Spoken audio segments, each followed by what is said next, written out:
지난 영상에서는 간단한 서비스 구현하고 그 다음에 로드 밸런서 구성하는 것까지 테스트를 해봤었는데요. 오늘은 그 만들어져 있는 로드 밸런서하고 그 다음에 좀 작성해 놓은 자료를 좀 잠깐 보면서 말씀드릴게요.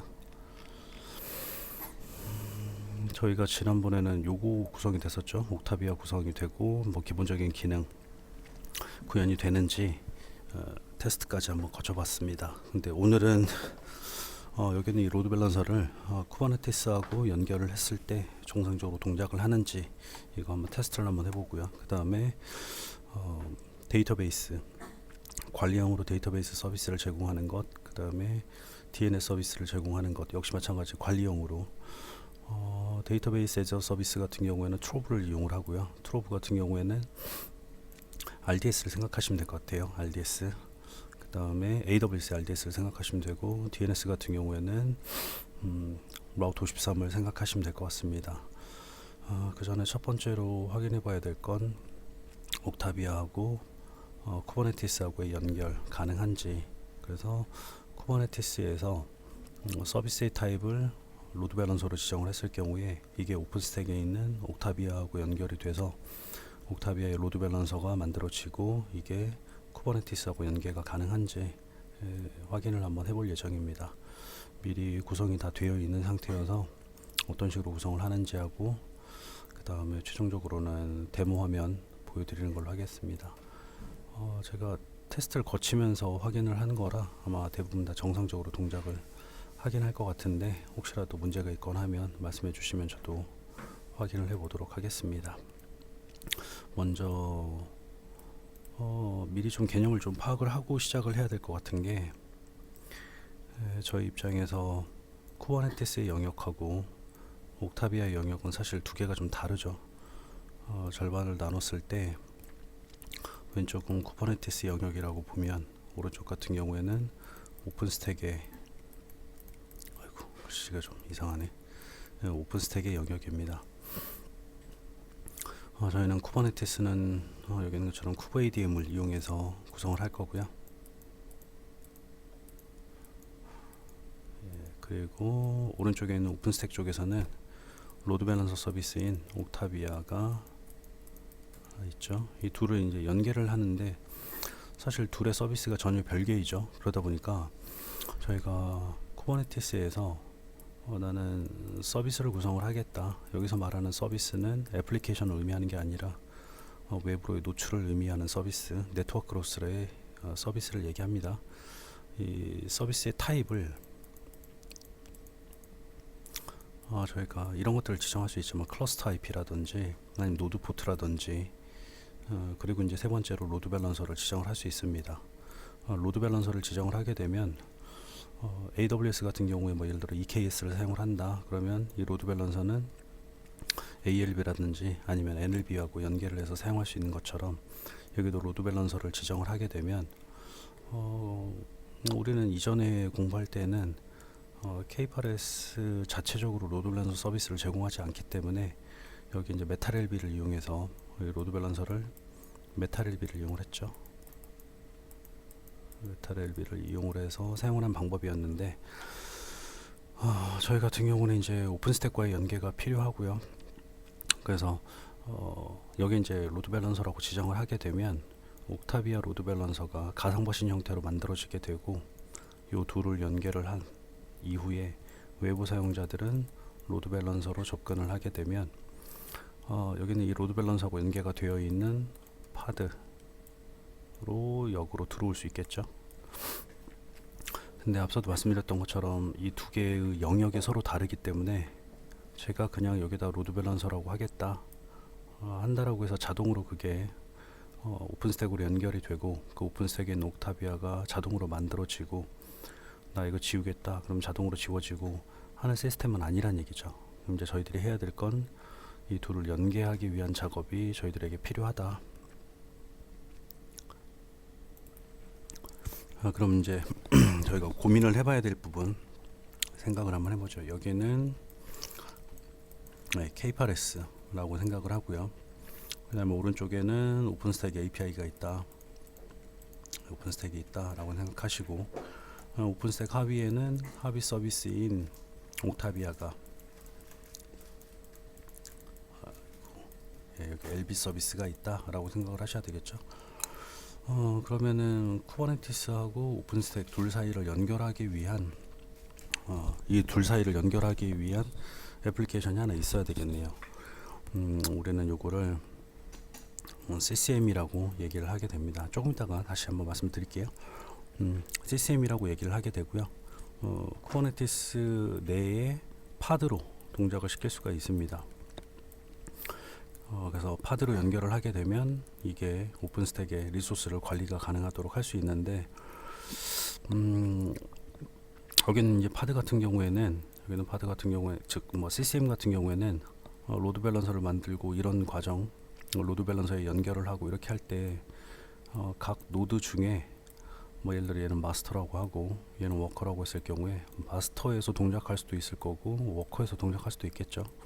그래서 뭐 마스터에서 오픈스택으로 연결을 해서 뭔가 뭐 로드 밸런서를 만들어라 라고 할 수도 있을 거고, 워커라고 하면 워커 1번이 될 수도 있고 뭐 워커 2번이 될 수도 있고, 여러 노드에서 오픈스택에 연결을 한 다음에 오픈스택에 뭐 리소스를 만들어라 라고 할 수도 있겠죠. 그러다 보니까 여기 있는 CCM 같은 경우, 오픈스택에 접속을 해서 오픈스택에 옥타비아를 만드는 CCM 같은 경우에는 디플로이먼트보다는 데몬셋 형태로 제공을 해야 됩니다. 그러면 K8S 입장에서는 본인이 기본적으로 관리하는, 기본적으로 사용하는 애플리케이션이 아닌데 이게 쿠버네티스하고 연계가 되고 그 다음에 오픈스택의 서비스를 요청할 수 있게 되는 경우에, 이게 아까도 말씀드렸던 것처럼 기본적으로 존재하지 않았던 친구거든요. 그러면 K8S 내에 여기에 있는 CCM이라는 애플리케이션을 추가를 시켜줘야 될 텐데, 추가도 시켜야 되고 그 다음에 데몬셋 형태로 돌아가는 이 파드가 안정적으로 동작하는지도 관리할 수 있어야 되겠죠. 근데 이런 역할을 하는 친구가 쿠버네티스 입장에서는 컨트롤러가 이걸 담당을 하죠. 아마 쿠버네티스 처음 공부하실 때 뭐 스케줄러라든지 컨트롤러라든지 아니면 API라든지 SCD라든지 이런 것들에 대해서 공부하는 게 아마 기억이 나실 거예요. 그때 컨트롤러 같은 경우에는 파드를 뭐 고정적으로 우리 뭐 레플리카 셋이라든지 디플로이먼트를 하게 되면 고정적으로 파드를 몇 개 운영을 할 것이냐, 그리고 그게 정상적으로 잘 동작하느냐를 확인을 하고 문제가 있다면 뭐 재생성을 한다거나 이런 과정들을 담당하는 게 컨트롤러가잖아요. 그래서 이 컨트롤러가 여기 CCM을 고정적으로 각 노드에 하나씩 정상적으로 배치가 되고 있는지 관리가 가능하도록 이 CCM이라는 것을 컨트롤러에 추가를 시켜줘야 됩니다. 근데 이제 기본적으로는 없으니까 저희가 컨트롤러 구성을 위한 파일 내에 CCM이라는 것을 집어넣도록 하겠습니다. 그리고 CCM 같은 경우는 말씀드렸던 것처럼 별도의 애플리케이션으로 동작하니까 역시 마찬가지로 YAML 파일을 이용해서 구성을 해주셔야 되겠죠. 생성이 되고 나면 여기는 CCM을 관리하기 위한 서비스 어카운트가 필요할 거고요. 이 서비스 어카운트가 쿠버네티스 내에서 어떤 롤을 가지고 있는지, 그래서 서비스 어카운트하고 쿠버네티스의 롤, 사실 뭐 클러스터 롤이 되겠죠. 왜냐하면 모든 노드에 대해서 해야 되니까. 그래서 클러스터 롤과의 연계를 위한 뭐 클러스터 롤 바인딩과 관련되어 있는 내용 잠깐 말씀드리도록 하겠습니다. 여기 이 부분은 제가 미리 좀 구성을 해 놓은 상태입니다. 그래서 아래쪽을 좀 보면서 설명을 드리도록 할게요.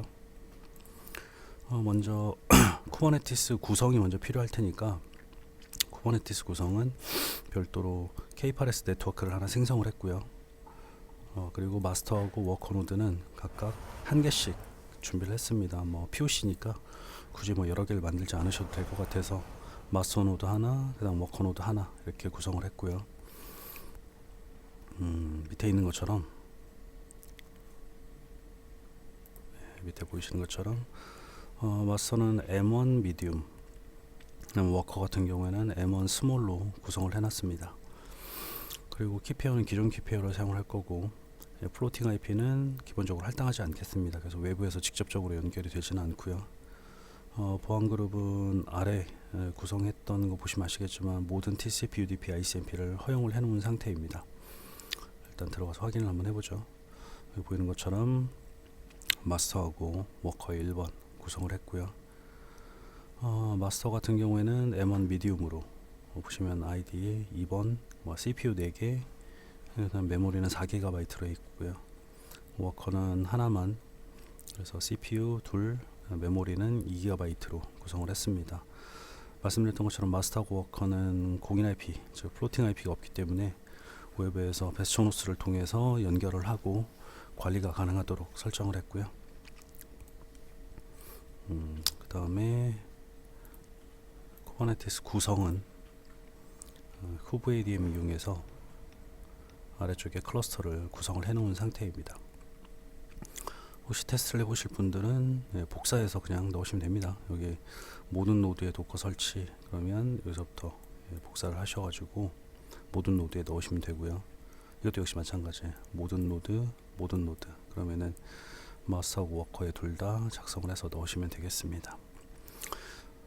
여기까지 다 구성이 되고 나면 쿠버네티스 클러스터가 구성이 되어 있는지 확인을 하셔야 되겠죠. 여기서 확인을 한번 해볼게요. 여기는 지금 마스터이고 여기는 오픈스택입니다. OCTL로 get 노드를 해보면 마스터하고 워커 1번이 정상적으로 레디 상태가 되어 있고요. IP 주소는 사설 IP 1716의 3점대 네트워크로 구성이 되어 있습니다. 네트워크를 한번 좀 잠깐 볼까요? 토폴로지를 보시면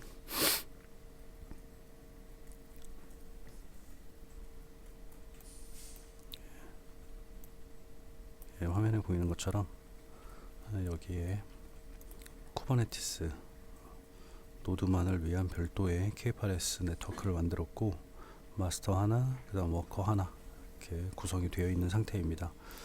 외부에서 이 마스터 관리를 위해서는 외부 사용자가 베스천으로 먼저 SSH 연결을 해서 들어오고, 그 다음에 마스터로 다시 SSH가 들어가도록 해야 되겠죠. 물론 이제 점 서버 구성을 하게 되면 외부에서 이름을 통해서 다이렉트로 이한테 들어갈 수 있긴 하지만 그래도 결론은 베스천을 거치는 거죠. 구성이 다 되어 있고, 쿠버네티스도 쿠버네티스 클러스도 다 구성이 되어 있는 상태입니다. 그 상태에서 하셔야 될 일 밑으로 좀 잠깐 내려가 보죠. 첫 번째는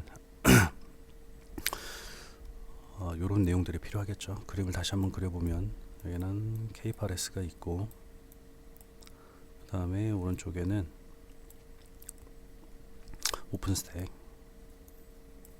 그 다음에 오픈스택과 연계되어 있는 옥타비아 서비스가 있겠죠. 그리고 둘을 연계하기 위한 CCM이 들어가게 될 거고요. 쿠버네티스는 명령어를 이용해서, 그러니까 명령어라는 게 결국은 타입 로드 밸런서가 되겠죠. 타입 로드 밸런서라고 해서 서비스를 구성을 하게 되면 CCM을 통해서 오픈스택 API로, 오픈스택은 옥타비아로 전달이 되어야 되는데, 문제는 절반을 기준으로 놓고 보시면 여기까지는 쿠버네티스 영역이 되고 오른쪽은 오픈스택의 영역이 되죠. 물론 이걸 AWS에 적용해도 동일합니다. 왼쪽은 쿠버네티스 영역, 오른쪽은 예를 들어 AWS의 영역, 그리고 AWS ALB, 여기는 NLB가 되겠죠. 둘 사이는 사실 구분이 되어 있잖아요. 여기는 쿠버네티스에서의 명령어라든지 구성값이 될 거고, 이게 오픈스택이나 AWS에 영향을 미칠 수는 없지만 CCM을 통해서 오픈스택이라든지 AWS 관리가 가능하도록 해야 되는데, 결국 그 말은 오픈스택이면 오픈스택, AWS면 AWS에 접속하기 위한 인증 정보라든지, 그 다음에 그 인증을 위한 API 주소라든지 이런 것들이 필요할 거란 얘기죠. 그래서 요거를 이렇게 보시면 etc 밑에 쿠버네티스 밑에 cloud.conf라는 파일로 만들어 두었습니다. 그리고 나중에 이 파일은 여기 이제 마운트가 돼야 되겠죠. 그러니까 얘를 볼륨 형태로 두고 볼륨을 CCM 파드에 마운트를 시킨 다음에 관리를 해야 오픈스택에다가 이제 이렇게 명령을 던질 거 아니에요. 옥타비 하나 만들어줘 라고 했을 경우에 오픈스택 입장에서는 네가 뭔데 나한테 이런 거 명령어 전달하냐, 너 누구냐 라고 했을 때 여기는 이제 인증 정보를 들이밀면 그래 나한테 명령어를 내릴 수 있는 사람이구나 확인을 하고 만들어 주겠죠. 다 만들어지고 나면 결과값은 역시 역으로 옥타비아는 오픈스택으로, 오픈스택은 CCM을 통해서 쿠버네티스의 명령어로 확인할 수 있을 테니까 여기 있는 것처럼 인증 정보를 담기 위한 내용이 필요하겠죠. cloud.conf에는 글로벌이라는 영역으로 API 주소가 어디인지, 그 다음에 사용자, 패스워드, 그 다음에 테넌트 네임은 저희들은 지금 서비스 테넌트에서, 그러니까 서비스 프로젝트에서 작업을 하고 있으니까 테넌트 네임은 서비스로, 그 다음에 도메인 네임은 디폴트, 리전은 리전 1, 이건 기본값입니다. 그 다음에 CCM 입장에서 로드 밸런서, 내가 어디에 접근을 할 것인지, 어떤 서비스, 오픈스택에 어떤 서비스에 접근할 것인지를 기록을 했습니다. 로드 밸런서라고 했고요. 옥타비아 사용할 거냐, 사용하겠다.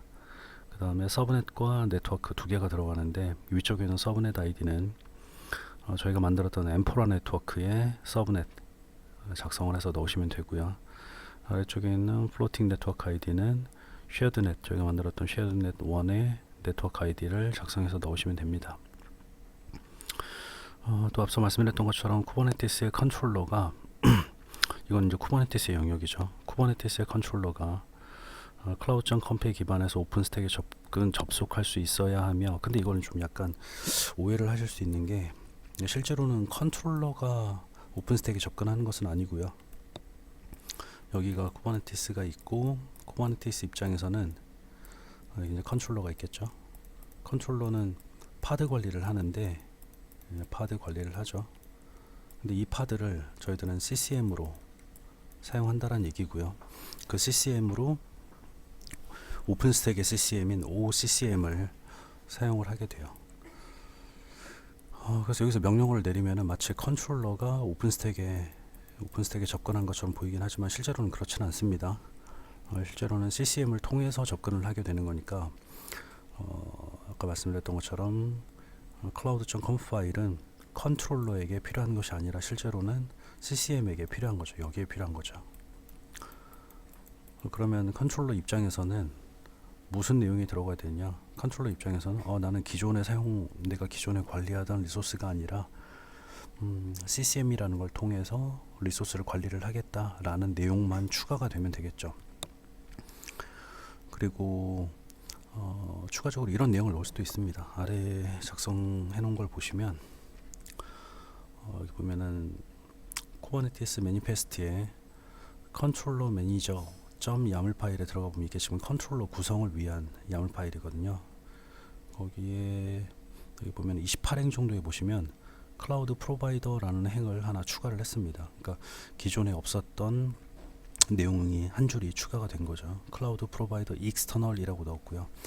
이 부분에 오픈스택이라고 넣을 수도 있고 AWS를 넣으실 수도 있습니다. 그러면 만약 여기에 AWS가 들어가게 되면 AWS 리소스를 관리하기 위한 CCM을 구성을 하시면 되고, 오픈스택이라고 하게 되면 오픈스택을 관리하기 위한 CCM을 구성을 하시면 되는데, 그럼 이제 매번 그럴 때마다 내가 AWS면 여기 AWS라고 했다가 오픈스택이면 또 지우고 오픈스택으로 했다가 또 안에 필요한 내용들도 하나하나 AWS 맞는 구성을 여기다가 넣어야 되고 또 오픈스택도 넣어야 되고, 그래서 그러실 필요 없이 익스터널로 통일이 됐습니다. 그럼 익스터널이라고 하게 되면 외부 리소스, 우리 입장에서는 지금 오픈스택이 되겠죠. 오픈스택을 관리하기 위한 별도의 파드를 이용해서 관리를 하겠다라는 얘기가 됩니다. 그리고 접근할 때에는 아래와 같이 호스트에 있는 cloud.conf를 여기 보면은 파드에 cloud.conf 컨트롤러에다가 추가를 하겠다, 마운트 하겠다라고 했거든요. 근데 이 부분은 필수 요소는 아닙니다.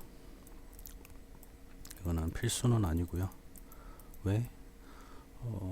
여기는 컨트롤러 자체가 관리를 하는 것이 아니라 사실은 결국은 CCM에서 관리를 하기 때문에 이 두 가지 내용은 CCM에 넣어 두셔도 뭐 상관은 없습니다.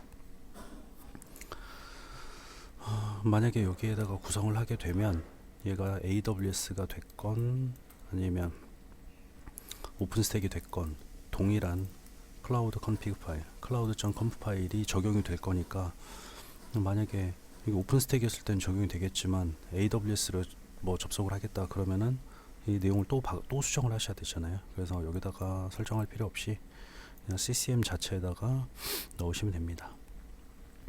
그럼 이제 지금 저희 입장에서는 요거만 하셔도 될 것 같고요. 요 파일에서, 이건 다시 말씀드리지만 컨트롤러 쪽에서입니다. 그럼 이제 컨트롤러하고 연계되는 CCM이 뭐냐 밑에 볼까요? 자, 클라우드 컨트롤러 매니저라고 되어 있습니다. 그러니까 컨트롤러 관리자라고 보시면 되겠죠. 근데 그게 오픈스택과 연계가 된다면 오픈스택 클라우드 컨트롤러 매니저가 되고, AWS가 된다면 AWS 클라우드 컨트롤러 매니저가 되겠죠. 이제 저희들은 오픈스택과 연계가 필요하니까 오픈스택 관리를 위한 컨트롤러 매니저 구성을 보겠습니다. 앞서도 잠깐 언급했던 것처럼 해당 파드를 관리하기 위한 서비스 어카운트가 필요할 거고요. 데모셋 형태로 동작을 한다라고 했었습니다. 그래서 아래와 같이 특히 뭐 이 부분 톨러레이션은 좀 잘 봐두셔야 되는 게, 저희가 마스터나 워커에 각각 배치가 되도록 해야 되니까, 뭐 기본적으로는 파드를 배포를 하게 되면 마스터에는 배치가 되지 않으니까 이렇게 테인트 때문에 뭐 안 되죠. 그래서 톨러레이션이 작성이 되어야 배치가 되니까 이 부분을 추가해서 집어 넣었고요. 그 다음에 아래쪽에 보시면 커맨드 부분 보시면 여기에 클라우드 컨피그라고 해서 etc kubernetes cloud.conf라고 되어 있죠. 요거는 파드, 즉 CCM 파드에 있는 클라우드 컴프가 될 거고, 그럼 저희들이 해야 될 건 실제 노드상의 클라우드 .conf 파일을 이해하고 마운트 해주는 작업이 필요하겠죠. 여기는 노드가 됩니다. 마운트를 하는 방법은 일단 파일을 마운트를 해서 연결하는 방법도 있고요. 근데 이렇게 하게 되면 이걸 마스터가 됐건 아니면 노드가 됐건 전부 다 마운트가 돼야 되니까 파일 형태로 제공을 하게 되면 각 노드에 똑같은 파일인 cloud.conf를 모두 다 배치를 시켜야 됩니다. 여기에도 있어야 되고 여기도 있어야 되고, 이렇게 배치를 하면 만약 노드가 하나 더 늘어나면 cloud.conf를 또 복사해서 별도의 노드에 또 배치를 해야 되니까 이렇게 하실 필요 없이 시크릿을 만들어서 시크릿 안에 필요한 파일의 구성 내용을 넣은 다음에 이걸 시크릿으로 만들고 마운트를 하는 방법을 선택을 하실 수도 있습니다. 근데 여기서는 제가 여기서 작성해 놓은 건 파일을 각각 만들어서 배포를 하는 방법을 사용을 했습니다. 구성된 내용을 보시면 여기 나와 있죠. 여기 이제 호스트가 됩니다. 그리고 데몬셋이면서 마스터에도 배치가 되도록 했으니까 결론적으로는 이런 그림이 되겠죠. 결론적으로는 그림이 너무 크네요.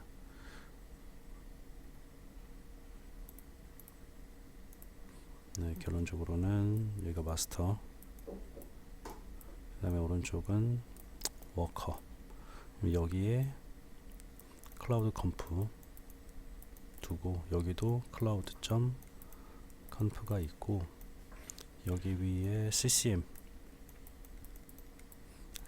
CCM에 마운트가 되도록 하는 형태입니다. 뭐 좋은 방법은 아니죠. 사실은 시크릿을 만들어서 연결해주는 방법이 더 좋은 방법일 것 같은데 그런 방법을 사용하지는 않았습니다. 여기 보시면 그 내용이 여기 있죠. 호스트에 etc kubernetes cloud.conf를 이 파드에 CCM 파드에 etc kubernetes cloud.conf로 연결시키겠다라고 했고, 그러니까 얘는 이제 인증 정보가 되겠죠. 오픈스택에 접속하기 위한 인증 정보를 이용해서 오픈스택에 접속이 가능하도록. 그 다음에 아래 보이는 것처럼 리소스 사용할 수 있어야 되니까 클러스터 롤이 필요하고요. 그러면 앞서 만들었던 서비스 어카운트와 그 다음에 이 클러스터 롤을 연결하기 위한 롤 바인딩이 필요하겠죠. 그래서 여기는 클러스터 롤 바인딩 들어가 있는 상태입니다. 그러고 나서 확인을 해보면 아래 보이는 것처럼 오픈스택 클라우드 컨트롤러 매니저가 러닝 상태라는 걸 보실 수 있고요. 제가 요거를 어제 만들어 둔 상태여서 지금 확인을 한번 해보면 시간이 좀 많이 지나긴 했지만 확인은 가능할 것 같습니다. 한번 볼까요? 여기에서 get 파드를 볼게요. 큐브 시스템. 네, 그래브로 매니저를 보시면 위쪽에 있는 이거는 컨트롤러가 되죠. 컨트롤러가 있고 아래쪽에는 CCM이 있습니다. 클라우드 컨트롤러 매니저 CCM. 근데 오픈스택 전용이니까 오픈스택 클라우드 이자 얘네들은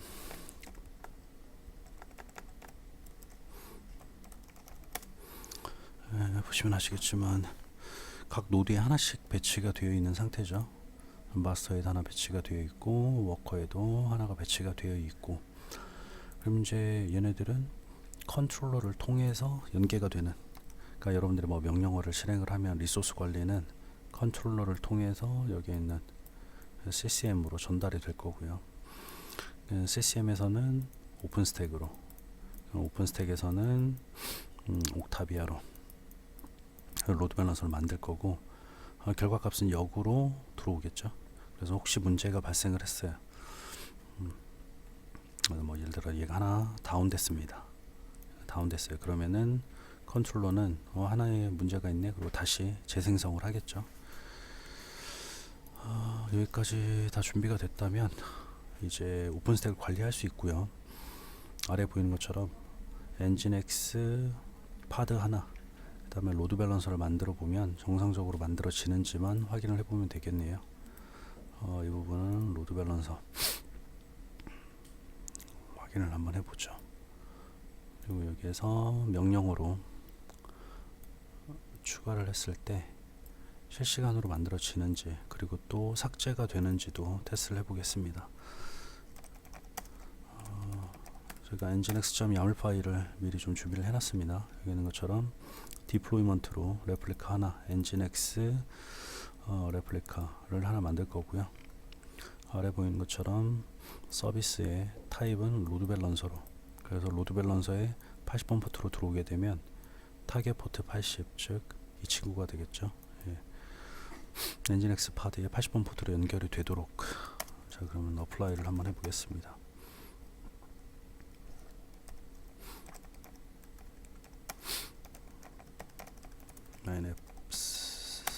F로 nginx YAML 실행을 하면 여기 있는 것처럼 nginx 디플로이먼트 파드는 하나죠. 그 다음에 서비스가 로드 밸런서 타입으로 배포가 될 거고, 파드하고 그다음에 SVC 확인을 한번 해보죠. 그러면은 하나 만들어졌고 로드 밸런서가 지금 만들어지기 시작합니다. 조금 지나면 오프라인 온라인으로 변경이 될 거고, 생성 대기 중은 활성 상태가 될 거예요. 그리고 자동으로 플로팅 IP하고 연계가 되기 때문에 이 펜딩 부분은 조금 지나면은 플로팅 IP가 연결되는 걸 확인하실 수 있을 겁니다. 조금 지나면 확인을 한번 해보죠.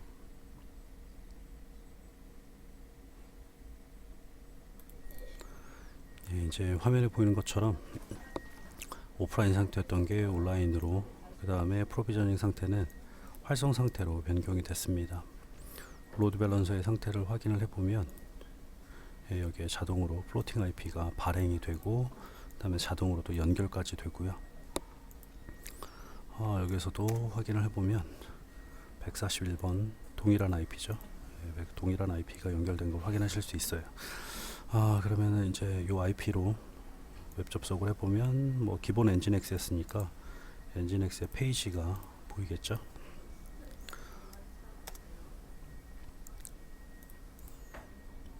그러면은 nginx로 연결이 가능합니다. 정상적으로 연결이 다 됐다면 삭제하는 것도 테스트를 해봐야 되겠죠. 삭제를 했을 때 로드 밸런서가 삭제가 되는지 보겠습니다. 이 부분이 활성이 이제 삭제로 바뀌겠죠. 좀 기다려 보겠습니다. 먼저 플로팅 IP가 삭제가 되고 삭제 대기 중으로 변경이 되고, 시간이 지나면 자동으로 로드 밸런서가 삭제가 될 거예요. 조금 기다려 보겠습니다.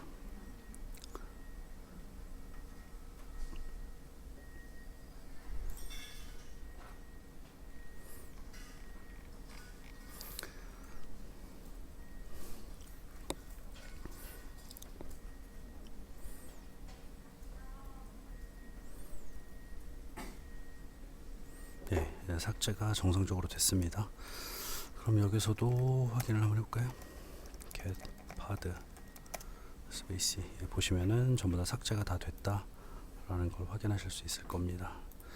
이렇게 해서 로드 밸런서까지 한번 확인을 해봤고요.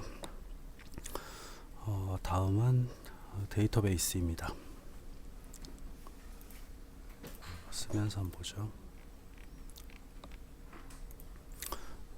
혹시 실습하면서 확인해야 될 내용들은 여기다 작성을 해놨으니까 같이 한번 보시면 될 것 같습니다.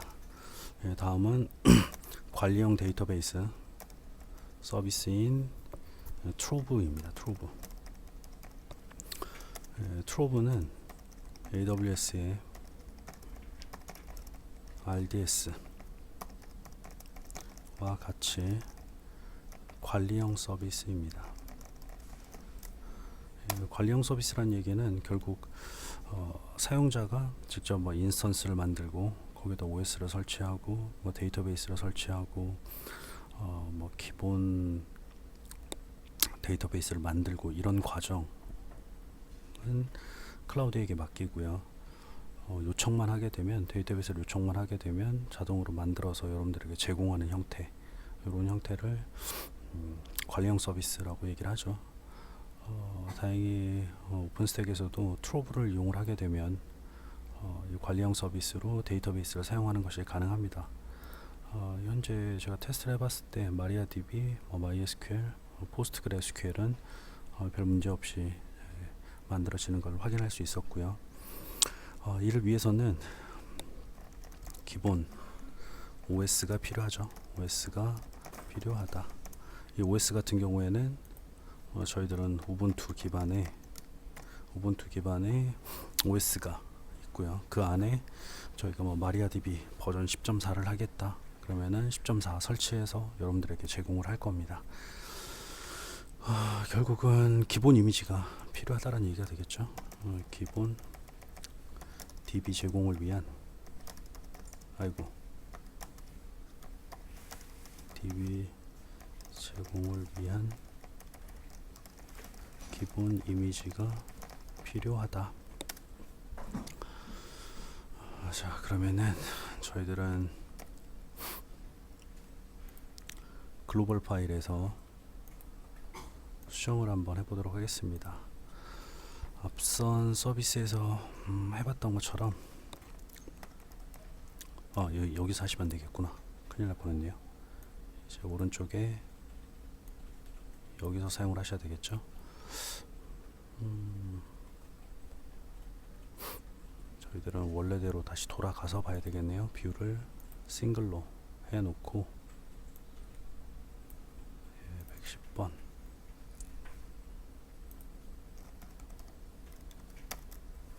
여기서 사용을 하셔야 되겠죠.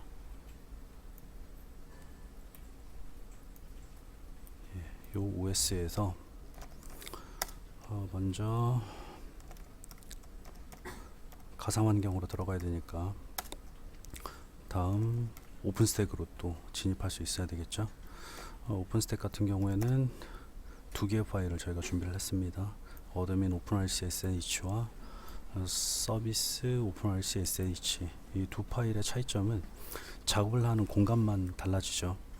그러니까 사용자는 둘 다 동일하게 어드민입니다. 어드민이 작업할 수 있는 공간을 두 개를 준비를 해놨죠. 거기가 하나는 어드민이라는 프로젝트이고 우리는 이거를 테넌트라고도 얘기합니다. 또 하나는 서비스입니다. 서비스라는 테넌트, 두 군데인데 저희들은 지금은 오른쪽에는 서비스 테넌트에서 작업을 하고 있으니까 오른쪽에 있는 이 부분이죠. 테넌트 네임이 서비스, 프로젝트 네임 서비스, 두 개는 동일하게 갑니다. 저희들은 서비스 공간에서 작업을 진행을 할 거라서 소스로 서비스 openrc.sh로 들어온 상태입니다. 미리 테스트를 위해서 오픈스택 서비스 리스트, 어떤 서비스를 쓸 수 있는지 확인을 해 보시면 지금은 신더 그 다음에 키관리 바비칸, 노바 컴퓨트, 옥타비안 로드 밸런서가 되고요. 히트가 있습니다. 히트는 테라폼과 같이 IAC를 위해서 필요하고요. 글랜스 이미지 저장 있습니다. 저희들은 여기에서 작업을 한번 해보겠습니다. 편집기로 ETC의 콜라인 서블의 글로벌 파일 안에 들어가 보시면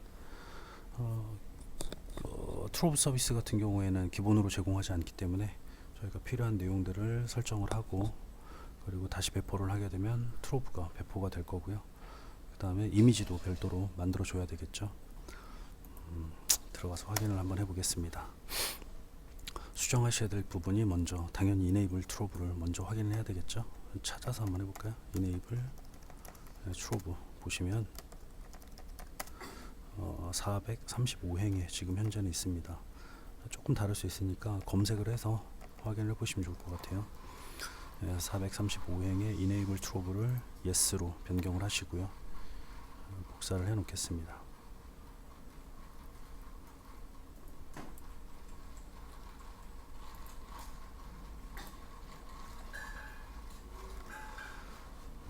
다음으로 또 필요한 내용, 이 트로브를 호라이즌에서도, 즉 대시보드에서도 관리할 수 있어야 되니까 호라이즌 이렇게 해서 트로브를 보시면 380행의 enable horizon 트로브가 enable 트로브가 만약에 참이라면 자동으로 enable horizon 트로브는 활성화가 됩니다. 근데 저희들은 enable 트로브를 yes로 표기를 했기 때문에 여기를 굳이 해시 처리를 지우지 않아도 상관은 없습니다. 근데 명시적으로 알아보기 편하게 여기 또 해시를 지우겠습니다.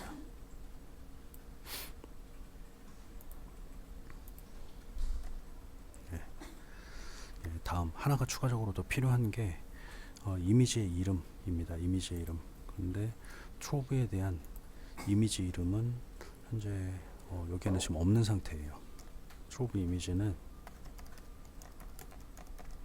보시면은 검색 결과에는 나오진 않습니다. 그래서 트로브하고 관련되어 있는 부분에다가 여기 밑에다가 436행 정도에다가 하나를 추가를 해서 집어넣겠습니다. 트로브 게스트 이미지 네임이라고 해서 넣어주시면 됩니다. 그러면은 여기 뒤에 나오는 이름에 맞게 여러분들이 트로브의 기본 이미지를 등록을 하시면 되고요. 등록을 하실 때는 이 뒤에 있는 이름하고 동일한 이름으로 이미지를 등록을 하셔야 되겠죠. 저는 트로브 대시 게스트 대시 우분투라고 해서 집어넣을 거고요. 다행히 웹상에서 이미지를 다운로드해서 사용하실 수가 있습니다. 트로브 게스트 우분투라는 이름으로 조금 이따 등록을 하도록 하겠습니다. 여기다가는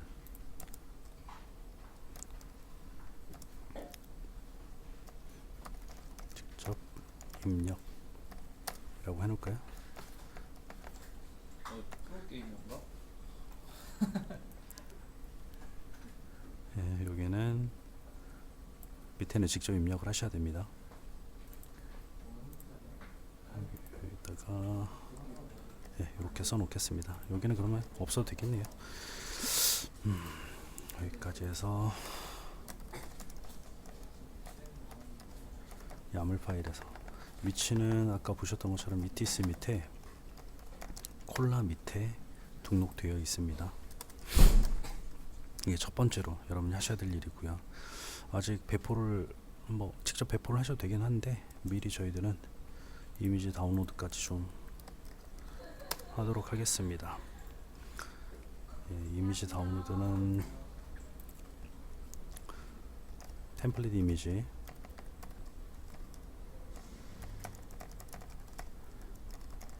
여러분이 직접 만드실 필요는 없고요.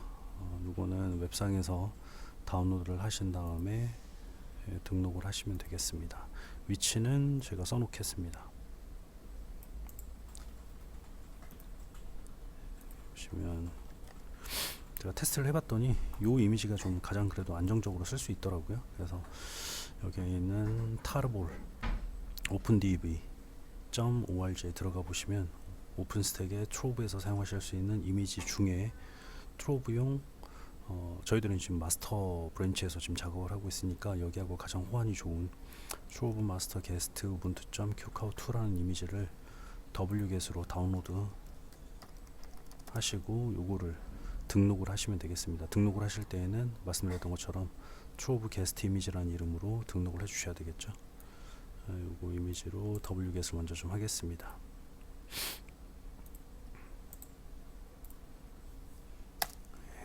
다운로드가 되는 데까지 시간이 조금 필요하긴 할 것 같아요. 이런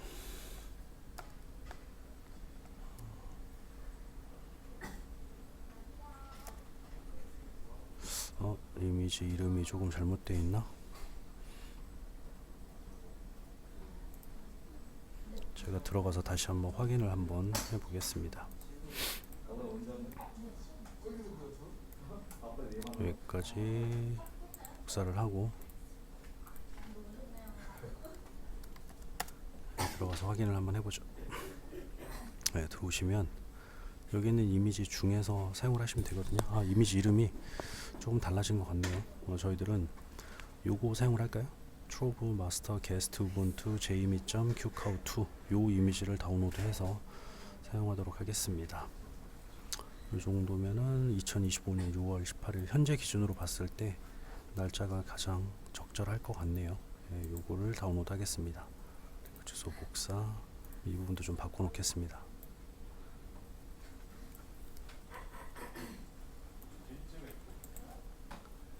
복사.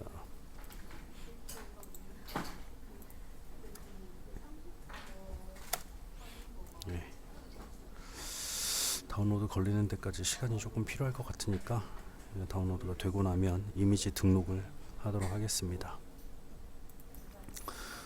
이미지가 정상적으로 다운로드가 다 끝났습니다. 다운로드된 이미지는 트로브 마스터 게스트 우분투 jimi.qcow2라는 이미지 이름으로 등록되어 있고요. 다운로드가 됐고요. 요거는 이제 글랜스에 등록을 좀 시키도록 하겠습니다. 여기서 등록하실 때 가장 중요한 건 저희가 좀 전에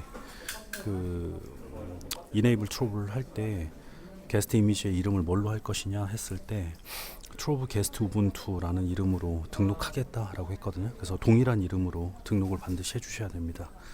자, 글랜스에 등록을 해보면 오픈스택에 이미지를 크리에이트 할 건데 이름은 트로브의 게스트 우분투로 등록을 할 거고 파일은 지금 현재 위치에 있는 요 이름으로 등록을 하시면 되겠죠. 자, 그 다음에 디스크 포맷은 qcow2가 되고요. 컨테이너 포맷은 도커를 이용한 컨테이너 형태가 아니라 베어메탈로 사용을 하기 위한 용도이고요. 다른 사람들하고 공유를 할 것이냐, 퍼블릭하게 사용을 하겠다. 그 다음에 혹시 필요할지 모르니까 태그로 트로브하고 나중에 검색하기 편하도록 저희들은 이 이미지를 마리아DB 용으로 저희는 사용을 하겠습니다. 물론 이 똑같은 이미지를 이용해서 마리아DB를 구성하실 수도 있고요.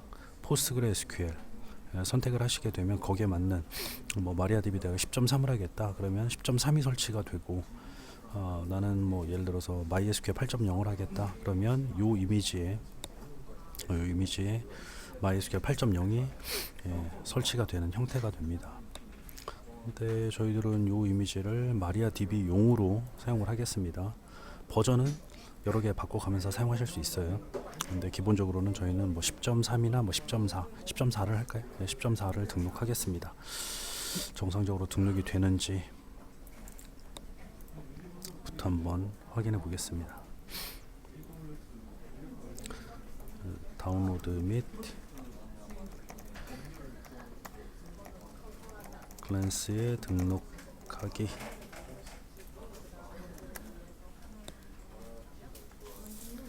예, 등록 한번 해보겠습니다. 엔터.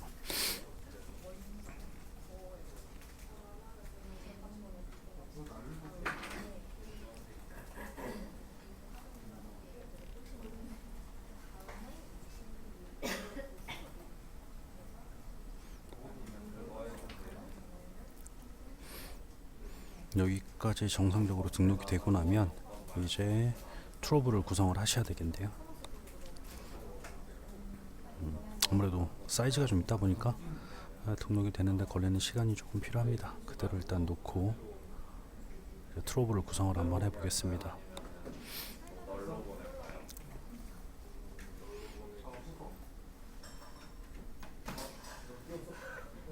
네, 등록이 됐습니다. 오픈 스택에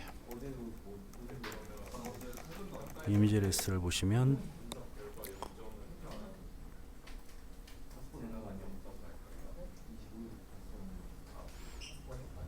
네, 여기 있는 것처럼 트로브 게스트 우분투가 등록이 됐고요. 그 다음에 글로벌 파일도 수정을 한 상태니까 이제 저희들은 재구성을 한번 해보도록 하겠습니다. 재구성을 위해서는 저희가 미리 사전에 만들어 두었던 인스톨 파일이 있었죠. 인스톨 스크립트 파일이 있었죠. 여기 보면 파일이 요거였습니다. install.sh 파일. 얘를 이용을 하면 조금 더 편하게 할 수 있을 겁니다. 등록을 할 때 제가 항상 해보면 이 오픈 vSwitch를 재등록, 재실행하는 과정이 필요한데 그때 오류가 좀 많이 발생을 하더라고요. 그래서 혹시 오류가 발생을 하면 다시 여기서부터 잘 되고 나면 전체를 다시 디플로이하는 형태로 구성을 한번 해보겠습니다.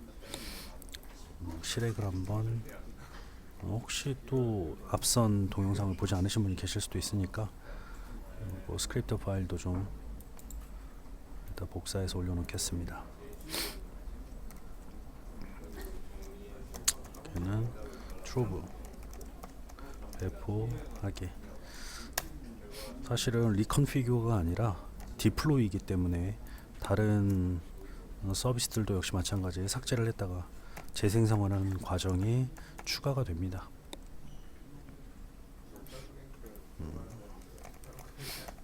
인스톨을 한번 해보죠. 시간이 아주 오래 걸리긴 합니다. 그래서 실행을 해놓고 다 완성이 되고 나면 그때 같이 한번 확인을 한번 해보도록 하죠.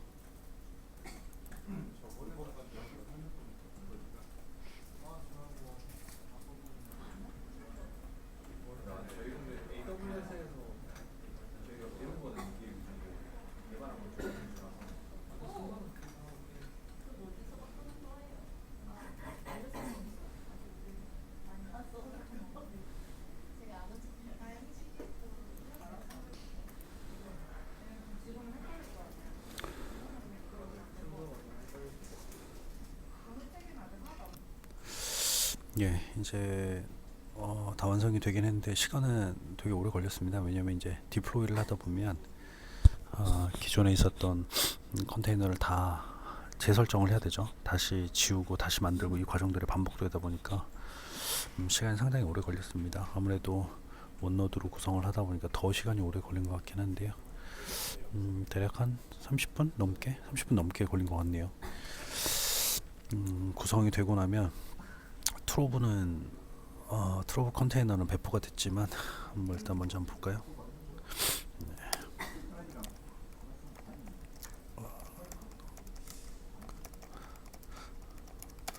트로브 API가 먼저 보일 거고요. 컨덕터, 태스크 매니저와 같은 것들 동작 중인 걸 확인하실 수 있을 겁니다. 그리고 대시보드 상에서도 확인할 수 있어야 되니까 가서 한번 확인을 해보죠. 처음에는 캐시가 있어서 바로 들어가면 보이지 않는 경우들이 있더라고요. 메뉴가.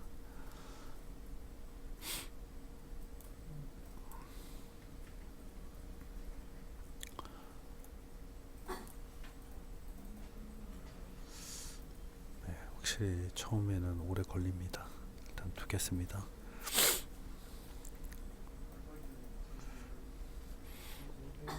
네, 그러면 왼쪽에 프로젝트 관리 보시면 아시겠지만 지금은 데이터베이스하고 관련되어 있는 서비스가 지금 없는 걸로 나오죠.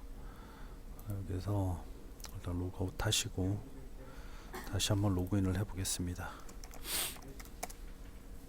패스워드는 미리 좀 복사를 해 두시고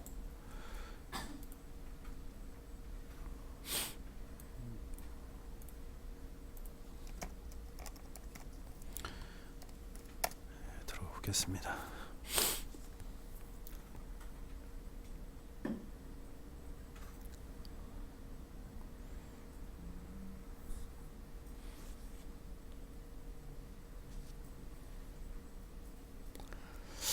글랜스의 이미지도 저희가 등록을 했었잖아요. 글랜스에 등록된 이미지를 한번 살펴볼게요. 여기서 한번 살펴볼게요.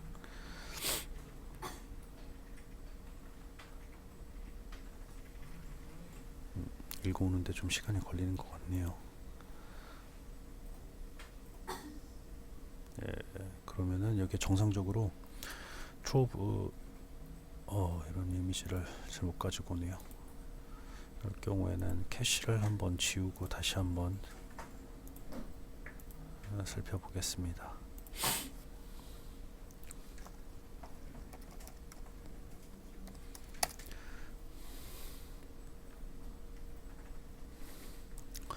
이미지를 보시면 여기 트로브 게스트 이미지, 게스트 우분투가 등록되어 있는 걸 확인할 수 있고요.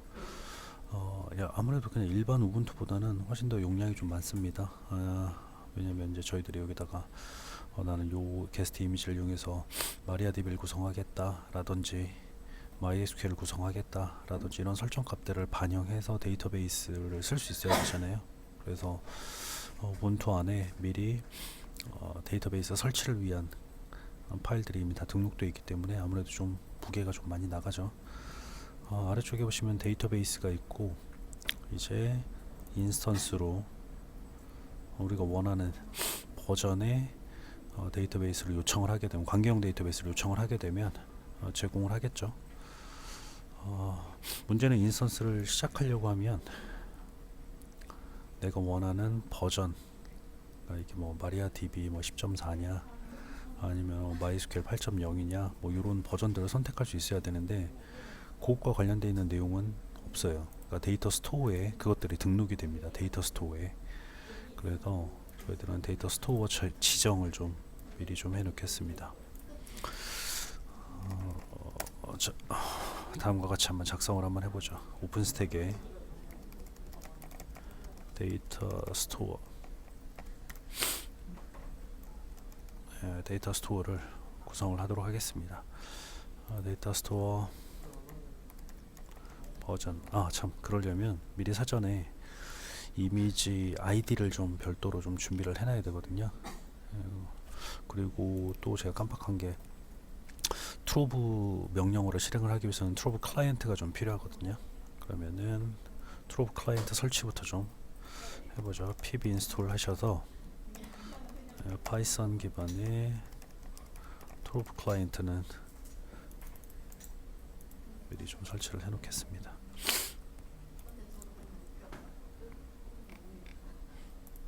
이제 써놓을까요? 오픈스택에 접속하여 트로브 사용을 위한 데이터 스토어 구성하기.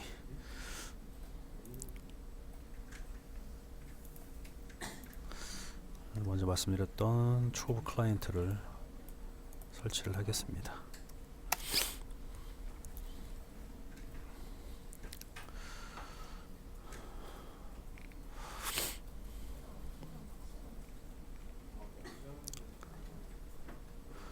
다 되셨다면 데이터 스토어를 구성을 하겠습니다. 오픈스택 데이터 스토어. 그 전에 말씀드렸던 것처럼 이미지, 이거 보시면 오픈스택의 이미지 쇼 이미지 리스트부터 먼저 보시면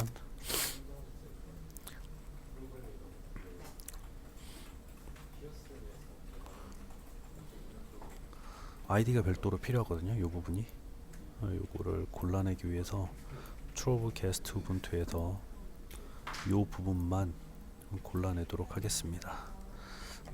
오픈스택에서 이미지 쇼를 하게 되면 상세 정보를 볼 수 있거든요. 트로브 게스트 우분투에서 저희들은 자 밸류만 마이너스 C 아이디에서 밸류 값만 이 부분만 뽑아내서 보도록 하겠습니다. 예, 그러면은 아이디 값이 나오죠. 요거를 아이고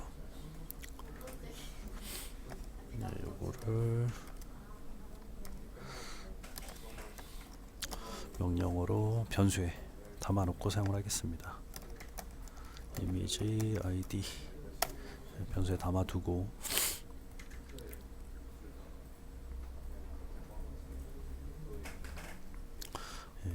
오픈 스택 데이터 스토어를 생성을 하겠습니다. 버전 크리에이트 저희들이 필요한 건 마리아DB 10.4 버전을 사용할 거고요. 네, 그리고 첫 번째는 버전 네임, 버전 이름이 들어가고 그 다음에 데이터 스토어 이름입니다. 뭐 아무렇게나 써도 뭐 상관은 없지만 구분하기 편하게 마리아DB라고 넣으시면 될 것 같고요. 그 다음에 매니저는 마리아DB, 보통은 이 이름하고 동일하게 집어넣습니다. 마리아DB라고 넣으시면 되고, 예, 그 다음에 ID 추가를 해주셔야 됩니다. ID는 요게 지금 들어가 있죠. 예, 요거를 작성하면 되니까 달러 이미지 ID라고 해서 집어넣고, 마지막으로 활성화를 위해서 액티브 디폴트 값으로 특별히 따로 뭐 버전을 지정하지 않게 되면 기본으로 마리아DB 10.4가 선택이 되도록 하겠습니다. 마지막으로 버전 넘버, 저희들은 마리아DB 10.4 버전을 쓸 거라서 정확하게 뭐 10.3이냐 10.4냐 정확하게 마지막으로 이렇게 작성을 해서 넣어주시면 되겠습니다. 카피를 하고, 또 만약에 뭐 10.3을 쓰고 싶다 그러면은 여기를 뭐 마리아DB 10.3 그리고 여기 10.3 이런 식으로 작성하시면 되겠죠. 정상적으로 등록이 되도록 엔터를 하고, 예, 등록이 되셨다면 데이터 스토어를 한번 확인을 해봐야 되겠죠. 오픈 스택 데이터 스토어 버전 리스트 중에서 누구하고 관련되어 있는 마리아DB하고 관련되어 있는 것들만 뽑아서 확인을 해보시면 10.4가 보이겠죠. 네, 10.4가 보입니다.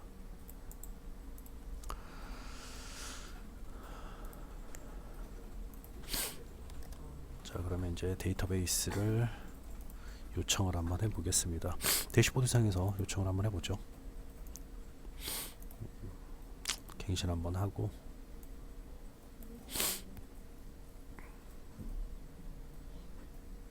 정상적으로 갱신이 됐다면 인스턴스 요청을 하겠습니다.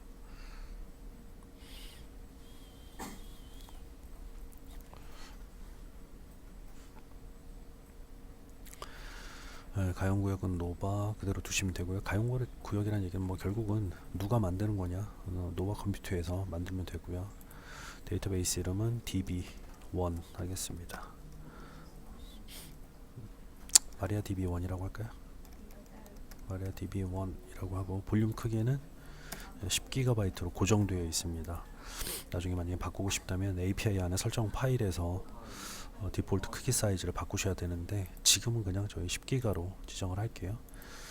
볼륨 타입은 디폴트, 기본값이니까 뭐 디폴트 그대로 선택하시면 될 것 같고, 그 다음에 CPU하고 메모리는 M1 스몰에서 제공하는 크기, 뭐 CPU 2개, 메모리 2GB가 되죠. 그리고 데이터 스토어에는 이제 마리아DB 10.4가 등록되어 있는 걸 확인하실 수 있고, 바로 실행하지 말고요. 위에 네트워킹을 보면 어디에 배치할 것인지가 나옵니다. 그래서 저희들은 private 1에 배치하도록 하겠습니다. 데이터베이스 접근은 플로팅 IP를 이용해서 외부에서 접근이 되도록 할 거냐, 아니면 내부에서만 사용을 할 거냐를 얘기를 하고요. is public을 체크를 하시게 되면 플로팅 IP가 연결돼서 오픈스택 바깥쪽에서 접근이 가능하니까 체크를 해 놓겠습니다. 데이터베이스 초기화는 초기 데이터베이스를 만약에 만들고 싶다면 여기다가 뭐 테스트 DB처럼 MyDB처럼 만드셔도 되고요. 우리는 여기다가 테스트 MariaDB라고 한번 해보죠. 초기 관리자는 루트를 사용하실 수는 없어요. 지정되어 있는 이름인 루트는 예약되어 있는 이름은 쓰실 수 없고, 그 외에 나머지 어드민 사용을 하겠습니다. 패스워드는 저는 테스트 123 이렇게 지정을 하겠습니다. 외부로부터 웹에서 접근할 때 IP를 지정을 해서 지정된 곳으로부터 접근이 되도록 하실 수도 있는데, 만약에 지정을 하지 않게 되면 모두 다 접근이 허용이 됩니다. 일단 지정하지 않겠습니다. 이제 여기까지 됐다면 실행 버튼을 누르면 지금부터 이제 인스턴스를 만들고 데이터베이스 10.4 마리아DB 10.4를 설치를 하고, 초기 데이터베이스 세팅도 하고 플로팅 IP도 연결하고, 그리고 이제 웹에 노출이 되겠죠. 만드는 동안 좀 시간이 좀 오래 걸리니까 기다렸다가 다 완성이 되고 나면 접근이 되는지 테스트를 해보도록 하겠습니다. 일단 좀 기다리죠.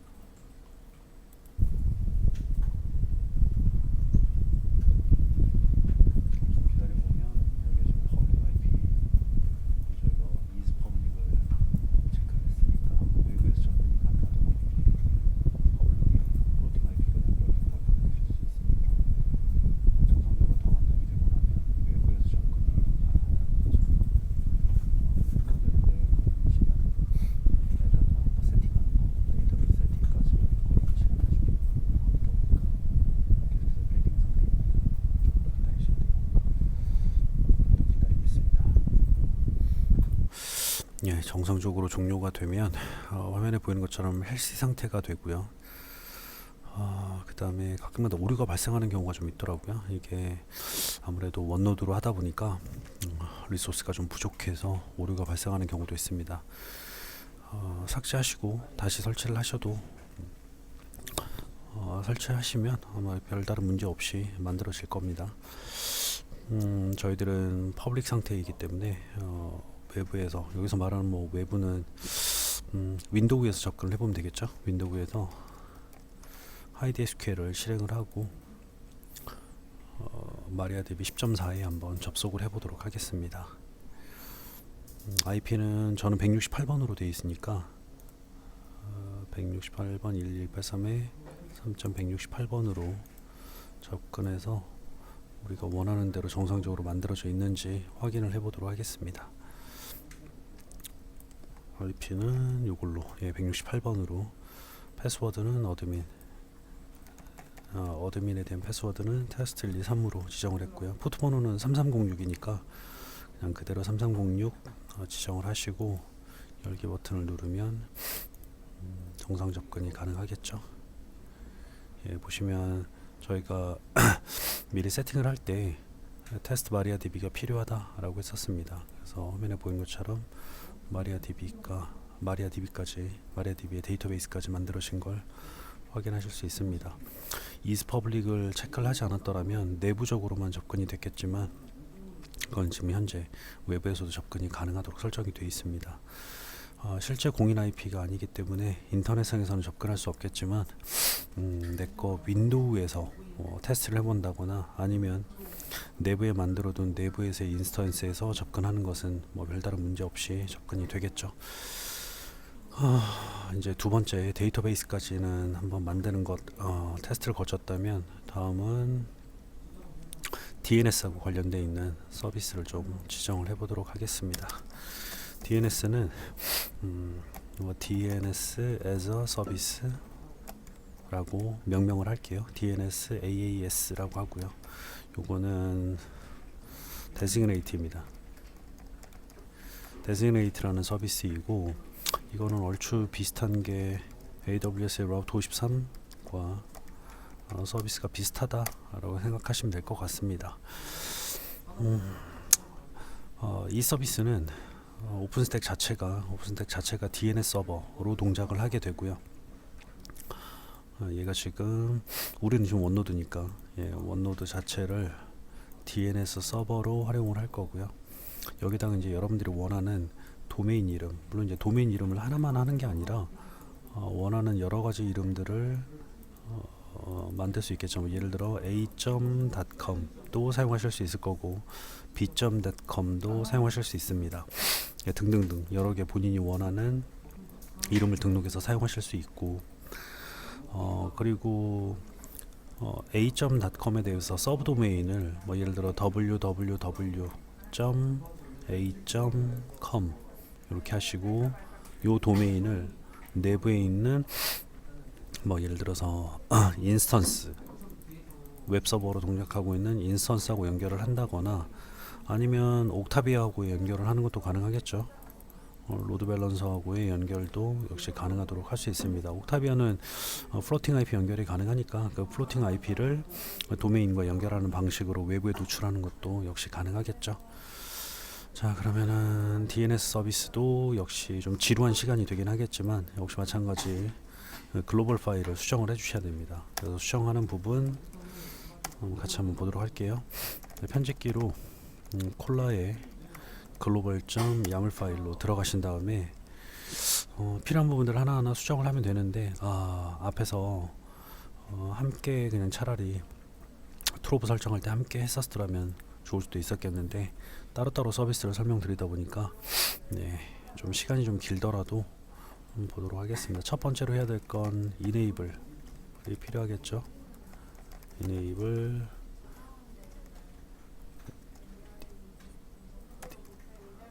designate 여기 보시면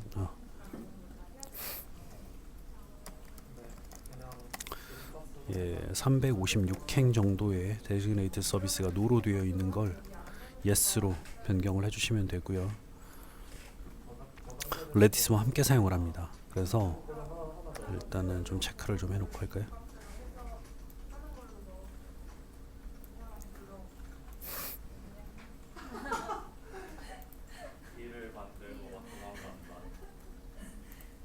여기다가 표현을 하고 할게요. 여기다가 DLC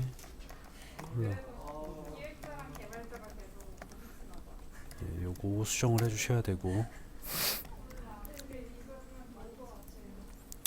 레디스가 함께 사용이 됩니다. 그래서 enable 레디스를 좀 미리 한번 볼까요? 앞에서 물론 저희가 활성화를 시켰을 거예요. 레디스는 되어 있는 상태입니다. 자, 다음은 데지그네이트의 백엔드 지정.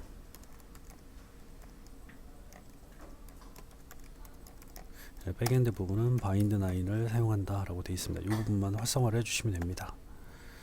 그리고 그 밑에 보시면 NS 레코드가 있죠. 네임 서버 네임 서버의 레코드는 뭘로 사용할 것이냐, 요거는 지금 현재 저희가 구성해 있는 오픈스택 자체를 네임 서버로 쓰겠고 그 네임 서버의 이름을 지정을 하는 과정입니다. 그러니까 내가 인스턴스에다가 어떤 도메인 이름을 주겠다라는 것과는 조금 다른 내용입니다. 이미 이름을 넣어주셔도 돼요. 그러니까 저희들은 이 네임 서버의 이름을 ns1.mydns.pri 이런 식으로 지정을 하셔도 됩니다. 그러면 이 네임 서버가 여기에는 이 오픈 스택이 될 거고요. 이 네임 서버를 통해 여러분들이 원하는 도메인 등록, 도메인에 대한 내용들을 이 네임 서버에다 등록을 하겠다는 얘기죠. 다시 얘기하면 여기가 이제 이렇게 네임 서버가 있고 여러분들이 원하는 a.com에 대한 도메인 구성을 할래, b.com에 대한 도메인 구성을 할래, 그러면 존 파일을 작성을 하시잖아요. 그렇죠? 이 존 파일을 ns1.mydns.pri라는 네임 서버에다가 등록해서 사용하겠다라는 과정이라고 보시면 될 것 같습니다. 이름은 ns1.mydns.pri라는 이름으로 작성을 하고요. 그럼 이것도 역시 마찬가지 좀 추가를 할까요?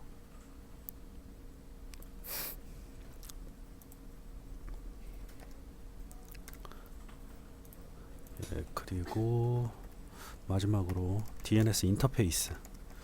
예, DNS 인터페이스는 여기 있는 것처럼 네트워크 인터페이스를 사용을 하겠습니다. 앞서 설명을 제가 드렸는데 요 지금 오픈스택은 인터페이스가 지금 두 개가 있죠. 하나는 ENS 32번, 다른 하나는 ENS 33번, 이렇게 두 개가 있는데 ENS 33번 같은 경우에는 BREX라는 브릿지에 L2 포트로 동작을 하고 있고요. 그래서 이거 자체에는 IP가 없죠. 그 다음에 ENS 33번은 API용으로 사용을 하고 있고, 저희들은 VIP를 이용해서 90번 사용을 하고 있습니다. 네트워크 인터페이스에 대한 내용을 확인을 해보시면, 검색을 한번 해볼까요? 예, 여기 보시면 네트워크 인터페이스는 ENS 32번으로 등록이 되어 있습니다. 예, 여기에 DNS 인터페이스가 등록이 되도록 하겠습니다. 여기다가 함께 이렇게 작성을 해서 집어넣겠습니다. 예, 여기까지가 준비가 되셨다면 이제 추가적으로 DNS 관리를 위한 또 클라이언트가 또 필요하겠죠. 클라이언트 패키지가, 예, 클라이언트 패키지는 역시 마찬가지 pb 인스톨을 하셔서 파이썬 대시 designate client를 설치를 하시면 되겠습니다. 아이고, 설치가 뭐 금방 끝날 테니까 밑에서, 아이고,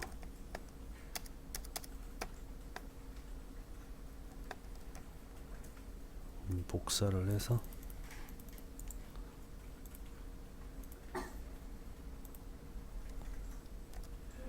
여기다가 준비를 하고요. DNS 관리 툴,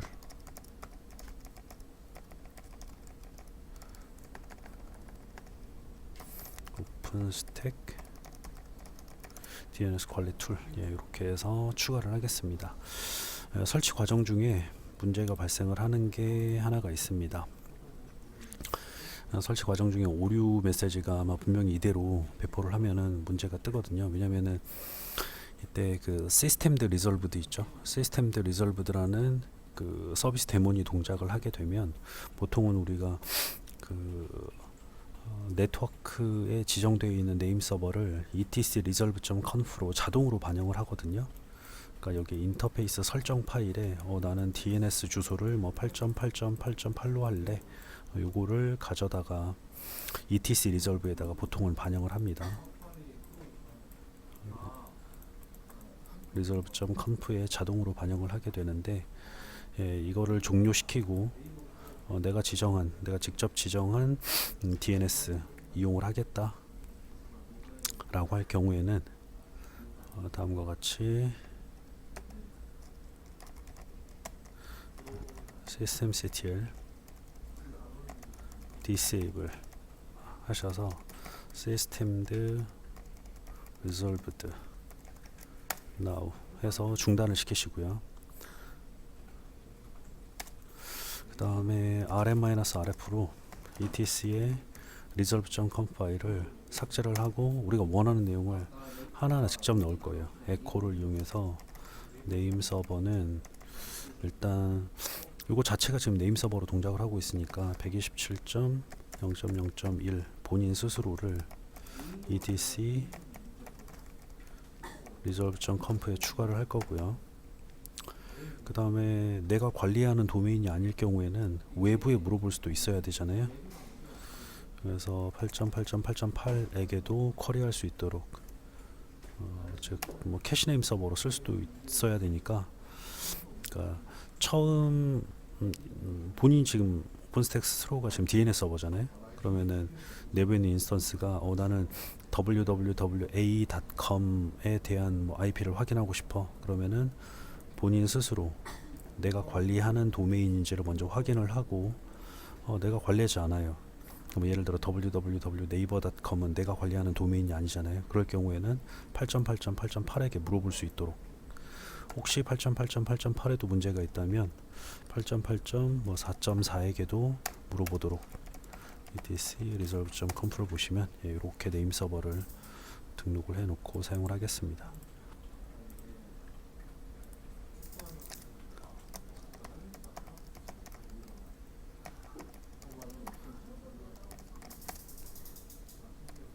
이렇게 구성이 되어 있는 상태에서 이제 저희들은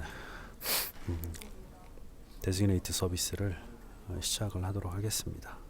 다시 배포를 하도록 하겠습니다. 요거까지만 하면 돼요. 뭐 이렇게 특별한 설정이 필요하지는 않고요. 여기까지만 구성을 하면 되고, 그 다음에 이제 대시보드에 들어가 보면 DNS 구성을 위한 메뉴가 활성화가 되어 있을 겁니다. 거기다가 정방향으로 예를 들어 내가 도메인을 요청을 하게 되면 거기에 대해서 IP를 반환하는 정방향 DNS 구성, 또는 이제 역방향도 가능하죠. 내가 IP 주소를 요청을 하게 되면 거기에 해당하는 도메인 이름이 무엇인지 알려주는, 그래서 이러한 것들에 대한 구성을 할 수 있는 메뉴가 있거든요. 거기에 이제 메뉴에다가 원하는 구성을 집어넣고 그냥 사용만 하면 끝납니다. 다만 배포를 하는 시간이 또 오래 걸리니까 일단 install.sh를 실행을 해서 추가적으로 데지그네이트, 즉 DNS 서비스를 구성을 하도록 하겠습니다. 그래서 저희들은 어떤 걸 테스트를 한번 해볼까요? 예를 들어 간단한 웹서버를 하나 내부에서 만들어 놓고 그 웹서버하고 웹서버의 도메인 이름으로 접속이 가능한지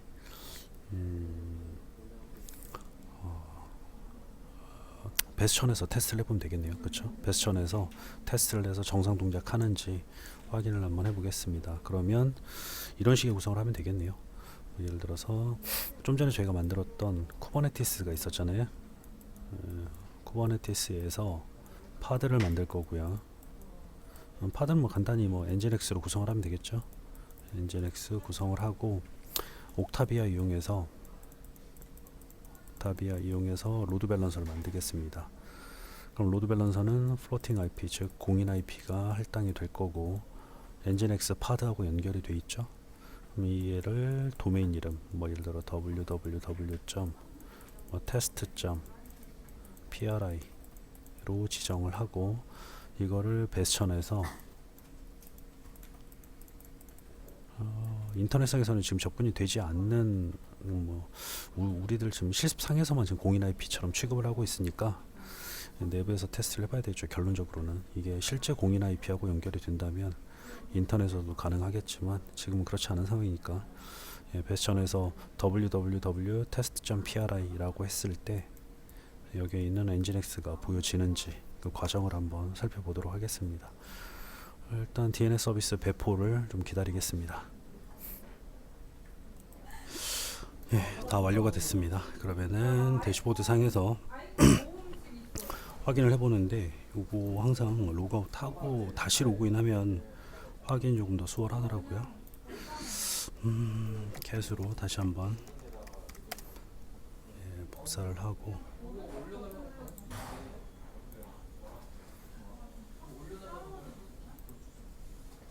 어드민으로 로그인을 한번 해보겠습니다.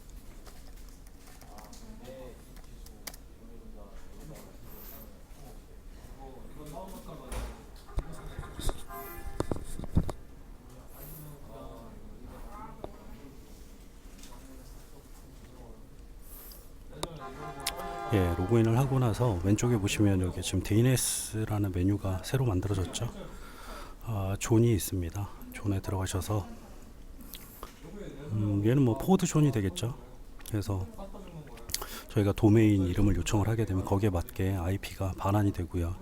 얘는 역으로 IP를 요청을 하게 되면 거기에 대한 DNS, 이 도메인 이름이 확인이 됩니다. 자, 저희들은 존 구성만 한번 테스트를 한번 해보죠. 그러려면 서비스를 하나 만들고 그 서비스에 맞게 IP하고 도메인 이름을 연결하는 게 이런 구성이 필요할 테니까 미리 서비스를 좀 만들어 놓겠습니다. 앞서 저희가 사용했었던 쿠버네티스로 엔진X를 먼저 로드 밸런서하고 연계해서 외부에 노출시키도록 하겠습니다. 예, 확인을 해보면 여기 지금 마스터하고 워커가 있고요. 저희들은 마스터에서 엔진X 파드하고 그 다음에 옥타비아하고 연결된 로드 밸런서를 배포를 하고, 그러면은 로드 밸런서의 IP가 퍼블릭 IP가 할당이 되겠죠.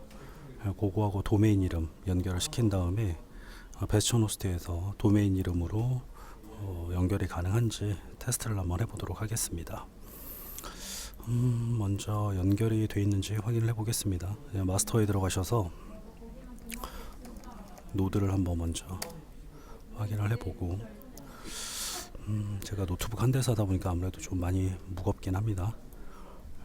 정상적으로 동작을 하고 있는 상태에서 테스트했었던 nginx.yaml 파일이 있거든요. 이걸로 다시 한번 배포를 해보죠. nginx 배포를 하겠습니다.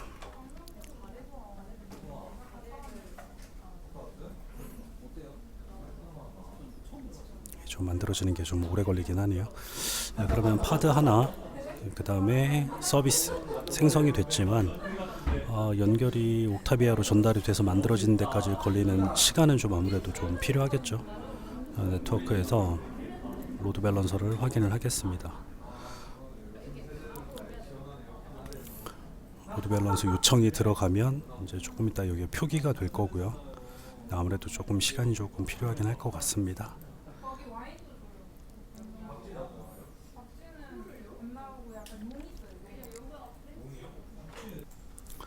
이게 시스템이 너무 무거워서 만드는데 너무 오랜 시간이 걸리더라고요. 그래서 중간에 삭제를 했더니 그 사이에 또 만들어져 가지고 잠깐 동영상을 좀 멈췄다가 다시 하겠습니다. 제가 지금 메모리 사용량이 좀 많이 높아요. 여기 보시는 것처럼 메모리가 98%여서 좀 많이 느립니다. 여기는 엔진X를 다시 한번 제가 실행을 할게요. 네, 조금 기다리시면 여기서 이제 생성이 될 텐데 아무래도 좀 시간이 조금 좀 걸릴 것 같더라고요. 그래서 조금 기다렸다가 만들어지고 나면 다시 한번 같이 얘기하도록 할게요. 조금 기다리겠습니다. 네, 이제 오프라인 생성 대기 중이고, 조금 기다리시면 온라인으로 변경이 될 거고요. 다 생성이 되고 나면 이제 완료 상태로 바뀌게 되겠죠. 기다리겠습니다.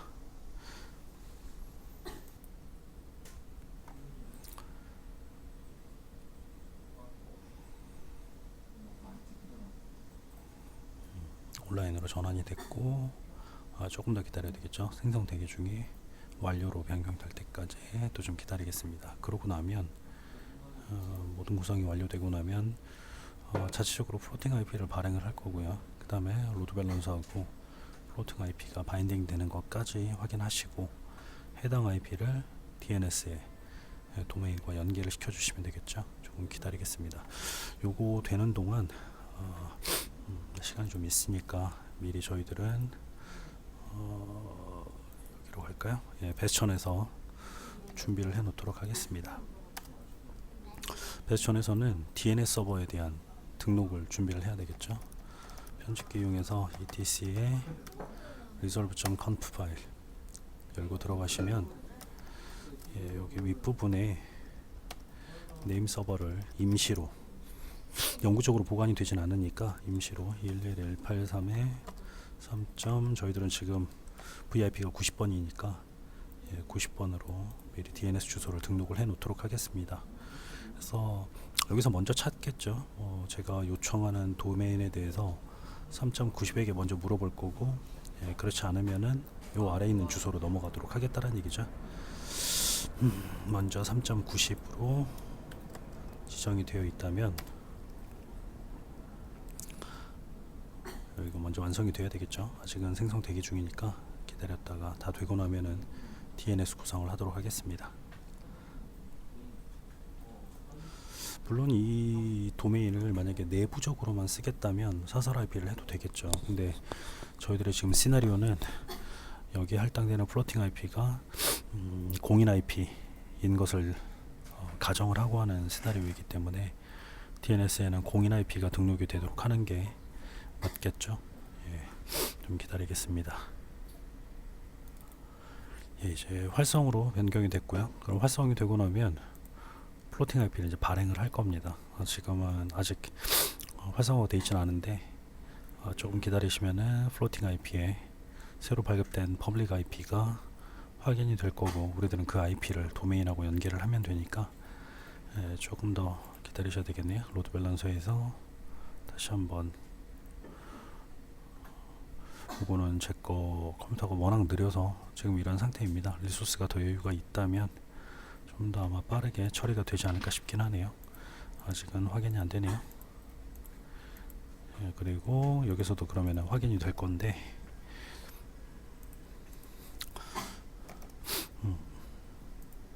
여기서도 확인을 해보시면 멈춰가지고 움직이질 않네요. get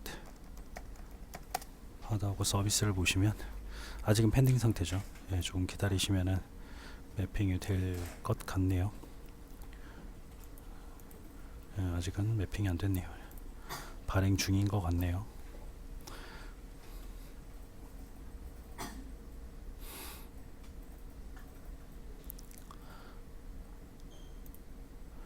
아직도 안 되는 상태입니다. 메모리가 워낙 적어서 지금은 이제 연결이 된 걸 확인하실 수 있네요. 3.147번으로 연결이 되어 있고요. 여기서도 리턴 값을 받는 데까지 또 시간이 좀 필요할 거라서 오픈스택에서 보는 것보다는 조금 더 늦게 올라오긴 할 겁니다. 다행히 그래도 147번이 확인이 되고 있으니까 일단 IP로 연결을 한번 해보겠습니다. IP로 파드 연결이 되는지 확인을 해보고, 147번은 정상적으로 이제 연결이 됩니다. 요거를 DNS하고 연결을 시키도록 하겠습니다. 존을 구성을 할게요. 존 구성하기 위해서 크리에이트 존으로 들어가시고, 이름은 우리가 원하는 뭐 아무 이름이나 쓰셔도 뭐 상관없습니다. 저는 뭐 test.pri 라고 입력을 하겠습니다. 맨 끝에는 루트 도메인이라고 할 수 있는 점을 찍어 주셔야 합니다. test.pri. 이렇게 할게요.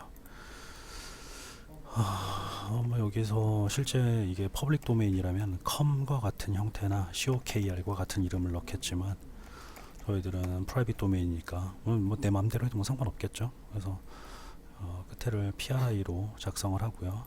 이메일 저는 제 거 이메일 등록을 하겠습니다. 아무렇게나 입력하셔도 상관없습니다. 서밋 하겠습니다.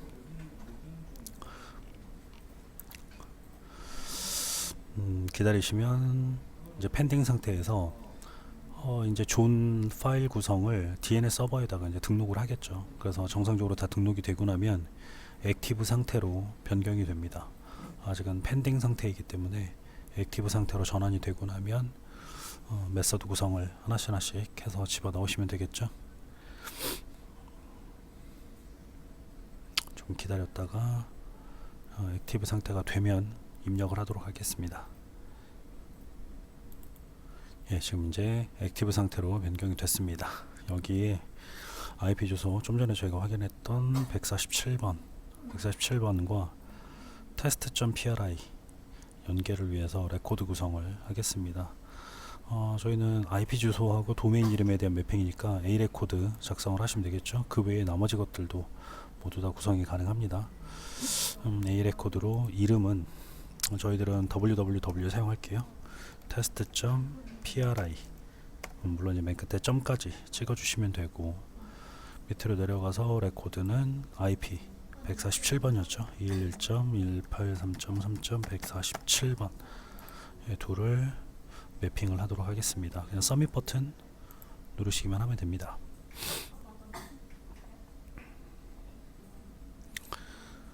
정상적으로 연결이 됐다면 이제 저희들은 여기서 확인을 봐야 되겠죠. 여기서 베스천에서 좀 전에 저희가 네임 서버 구성을 했었으니까 베스천이 어딨냐? 예, 베스천 여기 맞죠? 예.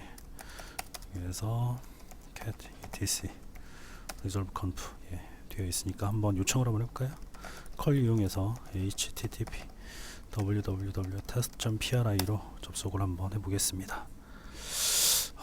아직은 정상적으로 안 보이네요. 매핑이 아직은 정상적으로 마무리가 되지 않은 것 같습니다. 좀 기다려. 계속해서 안 되네요.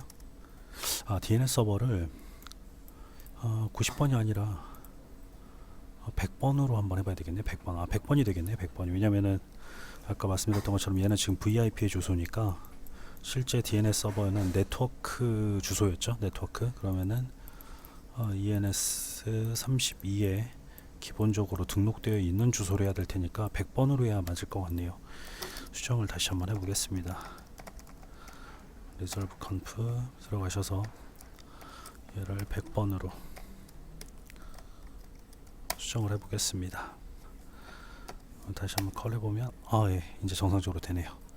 여기 보이는 것처럼 www test pri 하시게 되면 엔진X로 정상적으로 연결이 됩니다.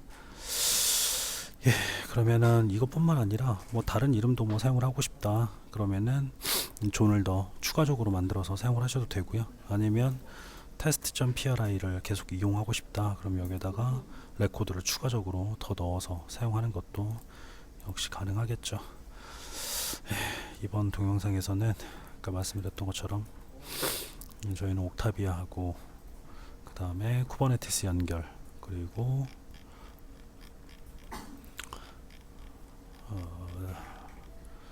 DNS 서비스 그리고 데이터베이스 서비스까지 이렇게 세 가지에 대해서 한번 간단히 테스트를 한번 해봤습니다. 제가 수정하면서 사용하고 있는 뭐 이렇게 구성하면서 사용하고 있는 파일 같은 경우에는 저희 지금 구글 노트에다가 작성을 하고 있는데 뒷부분에 뭐 추가적인 동영상 다 끝나고 나면 GitHub에 올려놓고 주소를 좀 말씀드리도록 하겠습니다. 혹시 궁금하신 게 있으시면은 글을 남겨주시면은 답변을 드리도록 하겠습니다.